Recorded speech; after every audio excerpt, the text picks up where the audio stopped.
Bonjour, kia ora, welcome in to the Chew the Fat team, hors d'oeuvres we're calling this, as we review each day at the track and field, Paris 24, special emphasis on the Kiwis of course, but we're not ignoring the incredible action on the track from each and every nation. I'm Mark Krosanoski, with me a man who was there 40 years ago, and he's got the t-shirt to prove it today as well, and that is Tony Rogers. Tony, loving that old memorabilia there. You might have to stand up a little so we can see it properly. Yeah, But just that's look, the look at that story. spirit of the games. We're heading back to LA in 4 years' time. So, Yeah. yeah, I'm pleased that I can say I can fit this good quality Adidas kit that was given to us 40 years ago, especially on the top half anyway. Love it. Let's look at the Kiwi Yeah. action from the last 24 hours. And last night we saw Maddie Weshi cruise comfortably into the final for the shot put, an automatic qualifier at her second put. And Tony, that was a rarity. In fact, in a competition where we saw the actual favourite not qualify and Chase Jackson. So Maddie just did her easy breezy best, to put it in her own words. Yeah, absolutely.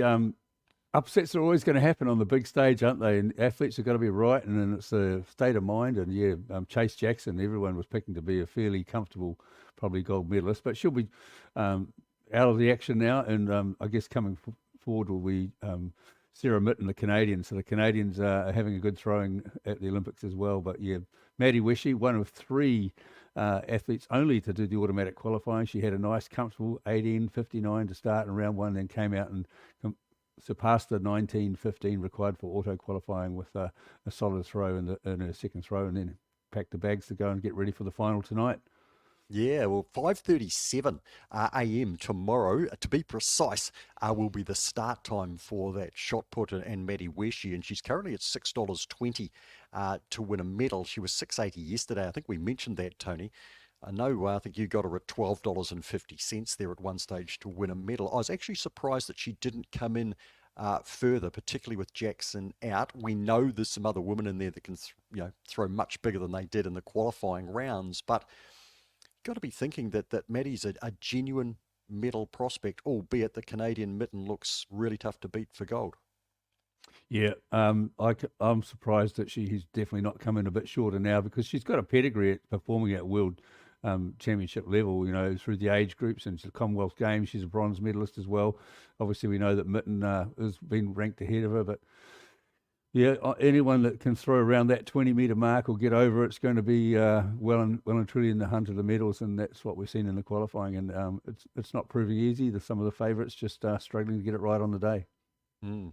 Speaking of struggling to get it right on the day, obviously James Preston. It's been a disappointing time for James off the back of breaking Sir Peter Snell's long-standing record. He's been well below par there at the Stade de France, talking of an Achilles injury afterwards, and that clearly had to be the situation, Tony, because actually in that rapid charge, he had the second best time for the season there. So on paper, he should have been competitive, but they don't run on paper, and clearly a problem there. Yeah, he's obviously had some issues in the build-up. We're not really sure how much, and he conveyed a little bit of that by the sound of it in the post-event interview. So it's a tough call, but he'll be extremely disappointed. But of course, we are all as well to see that an athlete, unfortunately, on the big stage, running in a race like that he's not able to perform anywhere near his best of what he'd done earlier in the year, which is a shame. But yeah, it'll be time to review that and see what's been causing some of the possible injuries in the middle distance camp with New Zealand for sure. Yeah, clearly Sam Tanner and Achilles problem as well. So the men's middle distance program not going so well, but the women's a different story, Tony. And although we haven't got the fairy tale finish in terms of Maya Ramsden making the final, a new national record, and oh so close to achieving that target of the Olympic final. Yeah, she was almost right there until the last few strides when she got passed by a couple of the Spanish girls, wasn't she? And I mean, she's come away with a national record, which is what I predicted. I thought she could run if she was in a solid race. And in actual fact, if she was in the second heat, which was ran a lot faster with Gudaf Segay taking it out, the Ethiopian, to make sure there was no argy-bargy maybe from what's been happening. It was a much quicker heat, but and she probably could have run faster if she was in that with the national record. And whether that would have helped her get through to the semi, who knows? But Yeah, she ran a really positive race.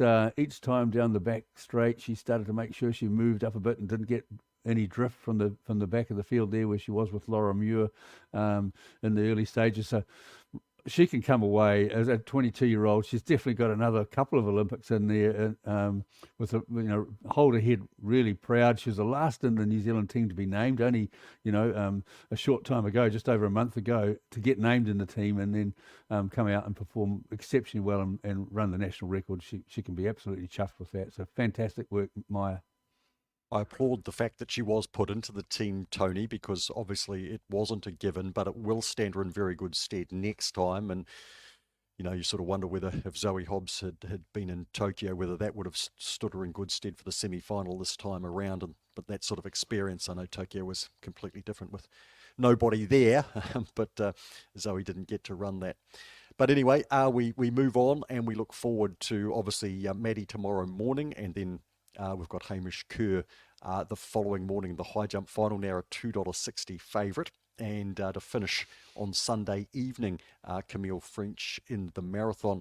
What about the other action this morning? Not even sure where to start, Tony, with the action, but I see you've listed the women's long jump. Tara Davis Woodall from the US. She just looks like an athlete that's made for that stage, and she came through over the German. Yeah, and she was ultra consistent, wasn't she, over the German Olympic champion? I mean, they've had a few battles over the time, and the German there, Mohambi, she obviously claimed the title. I think last time on her last jump, it wasn't to be. She edged closer. She got up to, I think it was about 698 on the fifth round.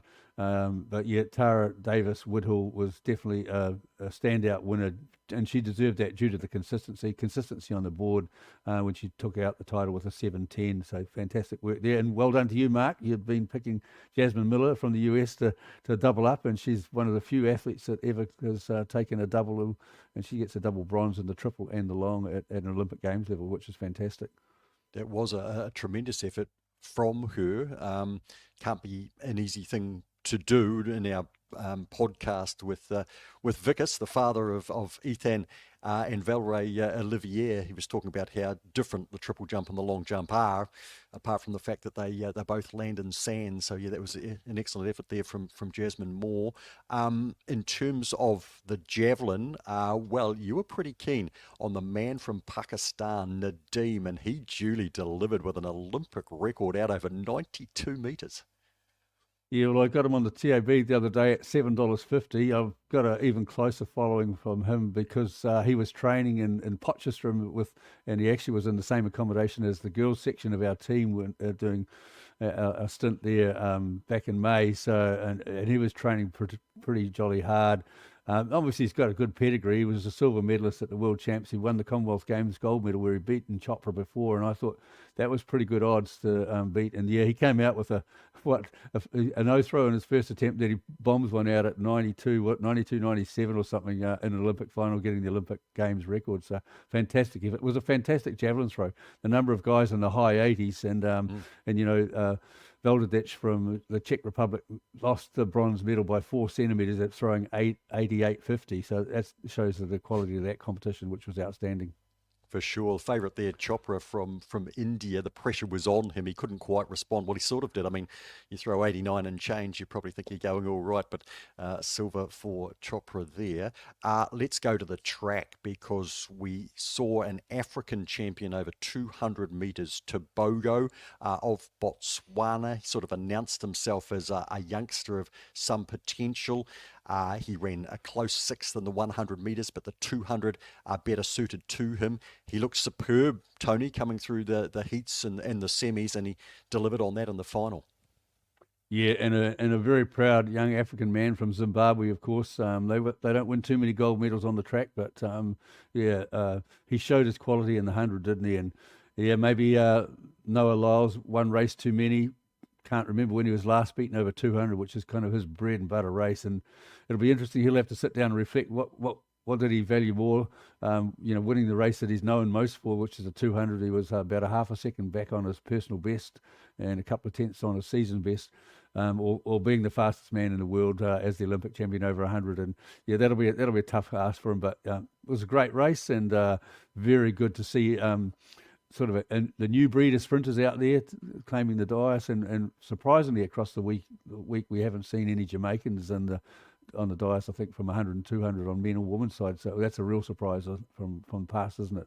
If I've got that right, I'm pretty sure. Well, Kishane Thompson Oh, of course. got the silver, but outside of that, and their 4x100 men's team failing to qualify for the final, Tony. So, it is quite surprising. It's been disappointing by their incredibly high standards, and of course they had some withdrawals. Sherika Jackson, both the 100 and 200, and of course Shelley Ann Fraser Price pulling out to the crucial stage, their semi-final of the 100. Lyles appear to be in some sort of distress. It'll be interesting to see what the backstory to that is, and whether that has repercussions on things like the 4x100 metre relay, which is coming up. And just in terms of that 200, Bednarek second for the second consecutive Olympics, with Lyles home third. Tony, the 400 metre hurdles, you were very keen on McLaughlin Navroni to bring that home over Bowl. Bowl went all in and probably paid the price there. But, when someone's running a world record in front of you, that's hard work. Yeah, well, Cindy McLaughlin Lavrone, she's been unbeaten. I didn't realise as far back now as 2019, and that was a fantastic effort. The race was set up for her. She had her arch rival Femke Bol in the lane outside her, and Femke Bol, as we know, tends to come home strong. So ideally for McLaughlin, she put the pressure on Bol early by being inside her, and Bol probably went earlier with the pace with McLaughlin, and she's used to trying to win that gold medal. And unfortunately, I mean, she gave it a shot, and she'll know that she gave it her best shot on the day, and she ended up with the bronze with an outstanding performance by the fellow American coming through there with a 1.5 second PB. I think I calculated that to get the silver medal in behind McLaughlin. So that was a fantastic race, world record. We know that track's fast, and we look to see what else will come that way in the next couple of days. Holloway didn't have to break any world records, though, to claim gold in the 110 hurdles. I think he was the shortest favourite we've had at $1.04, Tony. Yeah, he was, and he manages to get that Olympic gold now. I think he's got 3 World Championship golds, and he ran as if he was a winner right from the beginning. Put pressure on the rest of the field, and then coming through to claim second prize was Roberts, and a good run by Broadbell, the Jamaican, in third. But yeah, it's and of course we mustn't forget the current Olympic champion Parchment was in there as well. So from Jamaica, but yeah. Holloway claims the prize he's been after for some time. And any thoughts on the heptathlon? I think the 4 disciplines down of 7. Yeah, they've got 3 to go, and yeah, the 3 big names have come to the fore. That's for sure. After day one, Katarina Johnson-Thompson is leading the way by about 50 points after a fine 200 at the end, and she got a personal best in the shot put, which was fantastic for her. But Nifi Thiam from Belgium, the current champion, she's going to come through. They've got a mixture of strong events on the second day, but probably the other athlete that looks pretty outstanding is the young lady Hall from America. She's right in the mix as well. So it'll be out of the long jump, javelin throw, and the 800 meters. It'll depend on how it all works out on who can come out best. The javelin's a good scoring event if you've got a good personal best, and now I think that's where Tian will come through, maybe to take it from Johnson Thompson, but. She's been after this Olympic gold since she competed as a youngster in London 12 years ago. Speaking of 800 metres, Tony, the semi-finals for men, they're tonight at 9:30, and they will be fascinating because there's no one necessarily stamping their authority on this so far. Maybe someone will tonight in the semis. Yeah, and to see a guy run 144 in the repechage just shows you the quality of this field. But obviously, in days gone by, they used to have 4 rounds, so the repechage is taking place of the second round, so to speak. But not all the athletes are going to have to do that. So, yeah, there's been some absolutely incredible times over 800 meters. If guys running, 141 and change, a number of them during the year, some at 142. So it'll be who handles the pressure. And like the 1500, but probably multiplied, is that you can't take any bumps or misjudgments of pace at the wrong place at the wrong time, and because the brakes open up, and it'll be the guy that holds his head and stays cool until the final 100 meters, because surprisingly in the 800 the gaps open up quite quickly in the home straight for anyone that's got anything left in their legs to come home, and that's we. But yeah, hard to pick the winner outside the Algerian Sajati, who's run exceptionally well already. But I'm picking that he'll have some odds there, and that's the home crowd favourite Tuel. Okay, noted that one down, Tony. The session tomorrow morning, obviously Matty Weshi in the shot put, one of 7 finals, or 8 if you like, because it's the conclusion of the heptathlon. So this is what we've got: the 4x100 women's and men's. The shot put obviously is mentioned, the 400 metre women's final, Paulino hot favourite there. I've got the triple jump men's final, Portuguese athlete is well, actually not a hot favourite there. There's sort of 2, Pichardo and Diaz. The Spanish Diaz, there's a couple of Diaz's, one of them an Italian in there. 800 metres wraps up the heptathlon, of course. 10,000 metre women's final and the 400 metre hurdles final for men, which will be something else, I think. Tony, that might be the pick for me, with Rai Benjamin up against Kirsten Warholm. But what about for you amongst those finals tomorrow? Yeah, well, it'll be really interesting to see. Well, I'm definitely looking forward for another 400 hurdles. And Warholm sort of started the season pretty quietly. I think he got beat early on in one of the Diamond Leagues way back in May. But yeah, he's looking strong, and yep, maybe we can see another world record on that track. It will depend on the lane setup, but yeah, Rai Benjamin looks like is one of those big threats. To Santos, I think from memory he got through after all. He was a 3rd place in the semi-final, I think, wasn't he? But he's through, and I think he actually appeared in the relay for Brazil last night in the heat. So we'll see how he goes. Yeah, so he's sitting at around about $12. And any of those others appeal to you? The US hot favourites in both 4x1s, but we know that the baton changes are critical, and there was some not dodgy stuff, but there was some close and tense moments in those heats. Yeah, real close call for the American girls with their star-struck team, with the 200-meter gold medalist Gabby Thomas, just leaving a bit early. She's probably pretty good, on a high still from a 200 final, and she just managed to ease back enough to get the baton marginally inside the line to keep the US in there. But so yeah, I'm picking with a bit more pressure from the British. They've got Asher Smith and Daryl Nita to come in and strengthen their lineup. I think they could put some good pressure on the Americans at the changes to make it really interesting. And I see they're paying $4.50 the GB team to win the women's 4x1. So that's not a bad odds for me. Yep, I'm with you on that, Tony. Well, hors d'oeuvre, giving you a little bit of a bigger serving today as we get right into the meat of the Paris 24 games. And we will be looking forward to reviewing Matty Weshi and all of those other finals, and look forward, of course, to Hamish Kerr tomorrow. So join us then. It's Chew the Fat. It's our hors d'oeuvre special Paris 24.